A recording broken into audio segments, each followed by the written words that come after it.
നമസ്കാരം. 18ാം ലോകസഭയെ അഭിസംബോധന ചെയ്ത് നമ്മുടെ രാജ്യത്തിൻ്റെ പ്രതിപക്ഷ നേതാവ് ശ്രീമാൻ രാഹുൽ ഗാന്ധി പ്രസംഗിച്ചപ്പോൾ നമ്മുടെ ബഹുമാന്യനായിട്ടുള്ള പ്രധാനമന്ത്രി ശ്രീമാൻ നരേന്ദ്രമോദി എഴുന്നേറ്റ് നിന്ന് ഹിന്ദു സമാജത്തെ അധിക്ഷേപിക്കരുത് എന്ന് താക്കീത് നൽകി. നമ്മുടെ രാജ്യത്തിൻ്റെ ആഭ്യന്തരമന്ത്രി ശ്രീമാൻ അമിത് ഷാ എഴുന്നേറ്റ് ഹിന്ദു സമാജത്തോട് മാപ്പ് പറയണമെന്ന് രാഹുൽ ഗാന്ധിയോട് ആവശ്യപ്പെട്ടു. പക്ഷേ ആദ്യമായിട്ടല്ല ഹിന്ദു സമാജം ഈ കോൺഗ്രസ് എന്ന് പറയുന്ന രാഷ്ട്രീയ പ്രസ്ഥാനത്തിൻ്റെ നേതൃത്വത്തിൻ്റെ ഭാഗത്തു നിന്നുള്ള ഇത്തരത്തിലുള്ള പ്രവർത്തനങ്ങളും ഇത്തരത്തിലുള്ള പ്രകോപനപരമായിട്ടുള്ള പ്രസംഗങ്ങളിൽ നിന്ന് ഹിന്ദു സമാജം മുറിവേൽക്കുന്നത് എന്നുള്ള യാഥാർത്ഥ്യം നമുക്കേവർക്കും അറിവുള്ളത് തന്നെയാണ്. നമുക്കറിയാം, സ്വതന്ത്ര ഭാരതത്തെ ഏറെക്കാലം അടക്കി ഭരിച്ചിരുന്ന രാഷ്ട്രീയ പാർട്ടി എന്ന് പറയുന്നത് ഇന്ത്യൻ നാഷണൽ കോൺഗ്രസ് ആയിരുന്നു. ആ ഇന്ത്യൻ നാഷണൽ കോൺഗ്രസിൻ്റെ നേതൃത്വം എന്ന് പറയുന്നത് പണ്ഡിറ്റ് ജവഹർലാൽ നെഹ്റുവിൻ്റെ കുടുംബം തന്നെയായിരുന്നു. പണ്ഡിറ്റ് ജവഹർലാൽ നെഹ്റു എന്ന് പറയുന്നത് രാഷ്ട്ര വിഭജനത്തിന് പോലും നേതൃത്വം കൊടുത്തിരുന്ന, അല്ലെങ്കിൽ രാഷ്ട്രത്തെ, നമ്മുടെ ഭാരതത്തെ മതത്തിൻ്റെ അടിസ്ഥാനത്തിൽ വിഭജിക്കുക എന്നുള്ള ആശയത്തിന് പ്രത്യക്ഷമായിട്ടും പരോക്ഷമായിട്ടും പിന്തുണ നൽകിയ ഒരു രാഷ്ട്രീയ നേതാവായിരുന്നു എന്നുള്ളത് നമ്മുടെ നാടിൻ്റെ ചരിത്രം തന്നെയാണ്. അങ്ങനെ ഈ രാഷ്ട്ര വിഭജനത്തിന് വേണ്ടിയിട്ട് നേതൃത്വം കൊടുത്തിരുന്ന പണ്ഡിറ്റ് ജവഹർലാൽ നെഹ്റു ആ വിഭജന സമയത്ത് നടന്നിരുന്ന വർഗീയ കലാപങ്ങൾക്ക് പ്രത്യക്ഷമായിട്ടും പരോക്ഷമായിട്ടും കൃത്യമായിട്ടുള്ള പിന്തുണ നൽകുക തന്നെയാണ് ചെയ്തത്. സ്വതന്ത്ര ഭാരതത്തിൽ തന്നെ എത്രയേറെ വർഗീയ സംഘർഷങ്ങൾ ഉണ്ടാവുകയും പതിനായിരക്കണക്കിന് ഭാരത പൗരന്മാർ ഇവിടെ വധിക്കപ്പെടുകയും ചെയ്തു. മതഭീകരന്മാരാൽ നടത്തിയ ഇത്തരത്തിലുള്ള വർഗീയ ആക്രമണങ്ങൾപ്പെട്ട് ഹിന്ദു സമാജം പിടഞ്ഞൊടുങ്ങുമ്പോഴും ഈ കോൺഗ്രസ് രാഷ്ട്രീയം എന്ന് പറയുന്നത് ഭാരതത്തിൻ്റെ ഭരണം കൈപ്പിടിയിൽ ഒതുക്കുവാൻ വേണ്ടിയിട്ട് മതന്യൂനപക്ഷങ്ങളെ പ്രീണിപ്പിക്കുക മാത്രമാണ് ചെയ്തത് എന്നുള്ളത് ഭാരതത്തിൻ്റെ ചരിത്രം തന്നെയാണ്.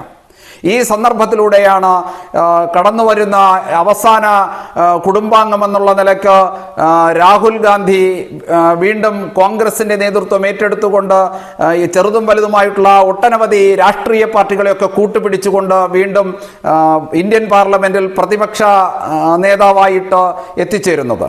ഈ സന്ദർഭത്തിൽ തൻ്റെ മുത്തച്ഛൻ മുതൽ ഇങ്ങോട്ട് തൻ്റെ കുടുംബത്തിൻ്റെ ഓരോ പരമ്പരയും മാർഗദർശനം നൽകിയ ആ വഴി എന്ന് പറയുന്നത് മതന്യൂനപക്ഷങ്ങളെ പ്രീണിപ്പിച്ചുകൊണ്ട് മതമൗലികവാദികളെ കൂട്ടുപിടിച്ചുകൊണ്ട് അധികാരം പിടിച്ചെടുക്കുക എന്ന തന്ത്രം മാത്രമായിരുന്നു രാഹുലിന് മാതൃകയായിട്ട് അവർ മുന്നോട്ട് വെച്ചത്. അതേ മാതൃക പിന്തുടരുന്ന രാഹുലിൻ്റെ പ്രസംഗത്തെ നമ്മൾ ചൂണ്ടിക്കാണിച്ചിട്ട് ഹിന്ദു സമാജത്തെ മുറിവേൽപ്പിച്ചു എന്നൊക്കെ പറഞ്ഞാൽ അത് യഥാർത്ഥത്തിൽ ഇന്ന് തുടങ്ങിയതല്ല, ഇന്നലെ ആരംഭിച്ചതല്ല, അത് ഈ ഭാരതത്തിൻ്റെ ചരിത്രത്തിൽ നിറഞ്ഞു നിൽക്കുന്ന വസ്തുത തന്നെയാണ് എന്ന് ഓരോ ഹൈന്ദവ വിശ്വാസിക്കും തിരിച്ചറിയാമെന്നുള്ളതാണ്. ഈ അവസരത്തിൽ നാം ഓരോ ഹിന്ദു സമാജ അംഗവും ഓരോ ഭാരതീയനും ചെയ്യേണ്ടത് ഈ സാഹചര്യത്തെ പ്രതിരോധിക്കുവാൻ വേണ്ടിയിട്ടുള്ള ശേഷി ആർജിക്കുക എന്നുള്ളതാണ്.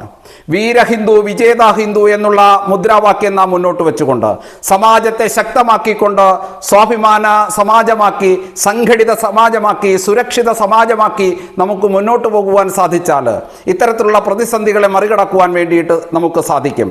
നമുക്കറിയാം, രാമക്ഷേത്രം സന്ദർശിച്ചു തിരിച്ചു മടങ്ങിയ രാമഭക്തരെ ട്രെയിനിനുള്ളിൽ വെച്ച് തന്നെ ചുട്ടുകൊല്ലുവാൻ വേണ്ടിയിട്ട് പിന്തുണ കൊടുത്ത രാഷ്ട്രീയം എന്ന് പറയുന്നത് ഈ ഭാരതത്തിൽ കോൺഗ്രസ് രാഷ്ട്രീയത്തിൻ്റെ ആ ചരിത്രം തന്നെയാണ്. ഇതിനെല്ലാം കൃത്യമായിട്ട് പ്രതിരോധിക്കുവാനും ഇത്തരത്തിലുള്ള ഹിന്ദു സമാജത്തെ ആസൂത്രിതമായിട്ടുള്ള ഭീകരവാദികളുടെ ആക്രമണത്തിൽ നിന്ന് സംരക്ഷിക്കുവാനും ഒരു സമയത്ത് നമുക്ക് സാധിച്ചിരുന്നുവെങ്കിൽ അതിനേക്കാൾ ഏറെ ശക്തമായിട്ട് ഇന്ന് നമ്മുടെ സമാജത്തെ സംരക്ഷിച്ചു പിടിക്കേണ്ട സാഹചര്യത്തിലൂടെയാണ് നാട് കടന്നുപോയിക്കൊണ്ടിരിക്കുന്നത് എന്നുള്ള വർത്തമാന യാഥാർത്ഥ്യം ഉൾക്കൊണ്ടുകൊണ്ട് കൃത്യമായി സമാജത്തെ സംഘടിപ്പിക്കുക എന്നുള്ള പ്രവർത്തനത്തിലാണ് ഓരോ ഹിന്ദു സംഘടനാ പ്രവർത്തകരും ശ്രദ്ധ കേന്ദ്രീകരിക്കേണ്ടത്.